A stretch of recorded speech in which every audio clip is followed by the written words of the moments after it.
Hey guys, in this video I'll be reviewing Warbreaker, the standalone novel by Brandon Sanderson, which of course is part of a Cosmere. So let's just start here with characters. I thought that the characters in this book were really strong. There's only a couple of characters that I thought were kind of like misses, and even they weren't like massive misses. But for the most part, all of the characters in the story felt really well fleshed out, and unique and interesting, and they felt like they all sort of had their own personal stories and stuff, which is what you want for characters. You don't want them to feel bland or generic or anything like that. So why don't we just quickly do a bit of a whistle-stop tour of the main characters of the series and a couple of my thoughts on them. Sorry, of this book. So first of all, we have Vivenna, who I think that she's a really cool character because you can see exactly how she became how she is, like super strict and uptight and sort of, even though she's like so humble, that she actually thinks she's better than everyone else because everyone else isn't humble, if you know what I mean.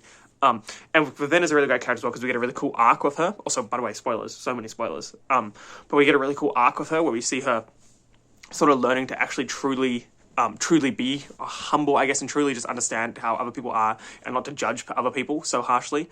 But also, and we also have this little arc with her where she's been tricked and stuff, so she has to learn to trust again, but in like a different way. Really interesting character, and I think she works really well. And then we have her sister, Ciri, who Ciri doesn't have as big of an arc because she doesn't start with as many sort of problems, but we do see that Ciri sort of comes into her own in the way that she learns how to like politic and learns how to be more use her sort of independent rebellious streak in a productive manner in order to enable her to achieve her goals, which are laudable goals. So yeah, Ciri, and she's also an interesting and fun character, and I enjoy her interactions with the other characters, and I enjoyed her sort of personality. So Ciri's great.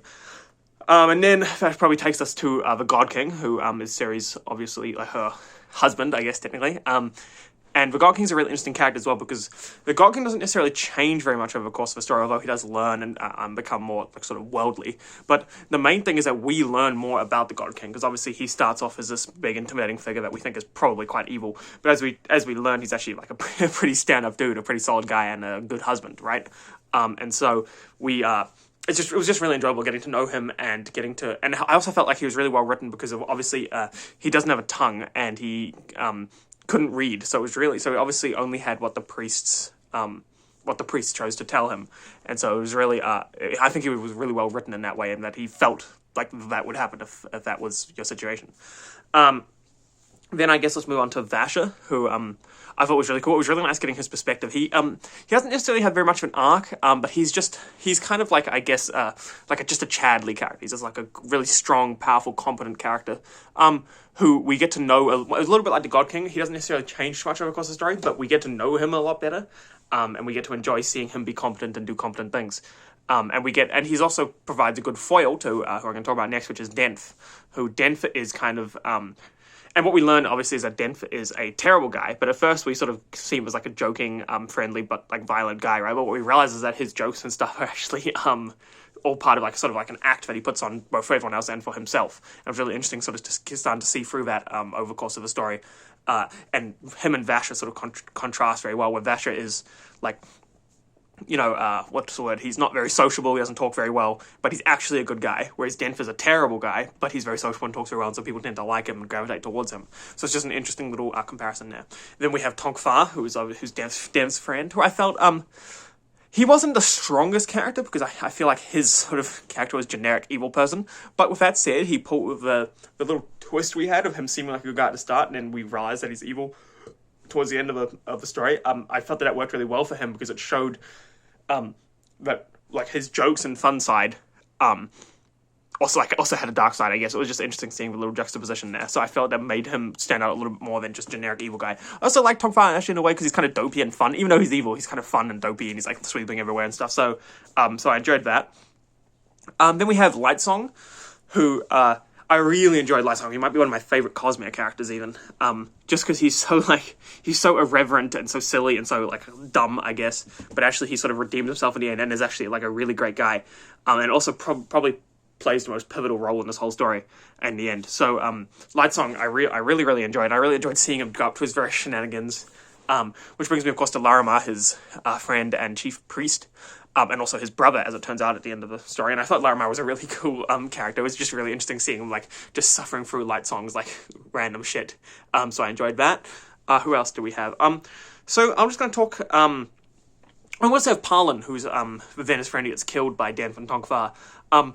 I thought that he was a cool and interesting character, and I felt that he also just provided some interesting like sort of perspective on Vivenna, right? Because Vivenna just, it feels like he kind of owes her his love because they're supposed to be together. But he's like, well, you've actually only ever been kind of mean to me, and I didn't really like that, which is absolutely fair enough. So I thought he was just an interesting little character. So I'll just get into a couple of the characters I felt that weren't as strong. So first we have Blushweaver, who is the Lightsong's friend who dies, and she does function in that way where she gives us like an emotional connection to Lightsong. We see Lightsong be sad and we see him connect to someone, but her as a character in her own right, I didn't really feel like she did all this political maneuvering. It kind of came to nothing and then she died. She was, and all the conversations with her are just really sexual, and which is fine, but it just felt like they never really achieved anything, so I felt she was a bit of a weaker character. And then Jules, who is the third member of the like mercenary band that David Dongfire are part of, I also felt that she was a bit random. I felt like she never really went anywhere. She kind of just disappeared at the end, and I felt like we never really achieved anything with her character, and I felt a bit pointless. And then the final thing is Claude, the Lifeless. There were some hints that maybe like he was not as lifeless as he seemed, or something was going on there, but it never really came to anything. Perhaps Brandon Sanderson is setting up for a sequel. I'm not really sure, but or maybe I just missed something. But yeah. So shall we just move on from characters into the plot? So the plot of this book, on the whole, it serves as a function to like make the story happen, right? Which is of course what the plot's supposed to do. But I will say that I wasn't turbo impressed by the plot, just in the sense that it sort of felt a bit out of nowhere. Because as it turns out, Idris and Haladrin are like pushing for war, and as it turns out, there's a third party who wants them both to go to war, right? And I felt, first of all, this is a little bit of a cliche, it's like, who, that, like, I feel like I've heard that line so many times, like, if we go to war, who benefits, right? It's literally in Percy Jackson, in Star Wars, and in this. So I just felt that that's a little bit of a cliche story. It's like A and B go to war, but who's the third party causing it, So that was a little bit of a cliche, and the other thing as well is that it sort of felt kind of out of nowhere. But, like, we talked about the Punkal a little bit, but, like, they just sort of felt like a random mystery faction. And their plan is also really weird, because what they do is they use the Lifeless to march on Idris to make Halandrin and Idris weak. But it's like, if you have an army of 40,000 Lifeless, wouldn't you just use them to take over? Use them as your army, rather than just send them to attack some randoms who you don't actually really care about? So I felt that the plot was a little bit weak, but with that said, I really just enjoyed the story and the discovery throughout this book.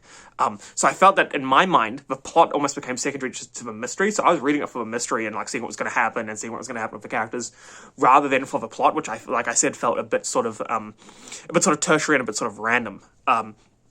So, and another thing as well is that with the plot, one of the mysteries I thought was a bit interesting is we're supposed to believe that the priests are good guys. And when a new God King is born, they just like say, to the old God King, yeah, you can just go retire somewhere. But where do these God Kings go? I mean, surely this would be known that old God Kings retire and go somewhere, right? Unless, of course, they are killed, which is, so maybe the priests aren't as good guys as they say. But yeah, so I just felt that was a little bit interesting. But yeah, overall, just to summarize like my thoughts on the plot, I just felt like it was a little bit sort of contrived and didn't have that punch. I felt like it could have been set up a little bit more. Perhaps we could have seen, maybe had a Punkal perspective character, or just seen some more of like Punkal as like an individual kingdom rather than just, there were some random Punkal servants, who wear brown. So yeah, I wasn't a big fan of that. But like I said, I felt that the mystery for me was actually the core plot. So moving on to setting, I felt that, that's another problem with the plot, I should say, that Idris doesn't feel that. We spend like maybe 50 pages at the start at most in Idris, and then we move on. So I didn't really feel that attached to it. And Vivenna's sister, Vivenna and Ciri's sister, the monk, doesn't really feel that impactful, and we never see their brother and the dad. I would just never really connect to him. So what I mean is that I never really felt that there was someone to worry about in Idris. Like, they have to stop this massive lifeless army destroying Idris, but it's like, yeah, I get that there's lots of people there, and, I should feel bad about that, but it's like one of those things where it's like, it's a statistic, I didn't actually feel anything for Idris. And that leads me to settings. Idris I didn't really connect to Idris at a setting. It's like, yeah, it's a drab mountain village, basically. I mean, seems pretty generic. I did enjoy some of the religion stuff, where it's like, you have to be plain and unassuming and not ostentatious. So I enjoyed that a little bit, but I just felt it was a little bit of a generic setting. But, moving on to Haladrin, and to Tella, the city, I felt that had a lot of personality, and I had a lot of, I really enjoyed learning about it. It's colourful, people are colourful, people are different.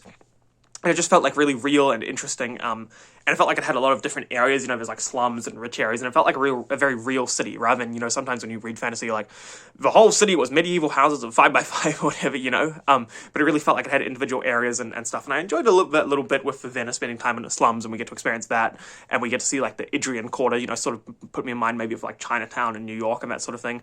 So yeah, I enjoyed Tella as a setting, and I enjoyed the palace as well, also for palaces, like the Court of the Gods. I found that was quite interesting, the idea of it's like they never really have any possessions because they can ask for anything, but they don't get to keep it. So it's like, oh, I want a table in this room, and I'll bring you a table, but then I'll just take it away again. I thought that was like an interesting idea to explore, and I had a good time with that. So overall, you might have noticed that I've been criticizing this book a little bit at the end here, but I really don't want to leave you with that impression because this book is actually really, really good. I listened to it originally a couple of years ago and I didn't like it as much. I sort of would have given it maybe a 7 out of 10. But now upon the reread, I'd give it like an 8.5, 9 out of 10 because it is a really fantastic book. So don't take my criticisms too much to heart because I feel like this book is much, much stronger than some of its parts. And I think the reason for that is the characters and the mystery is so strong.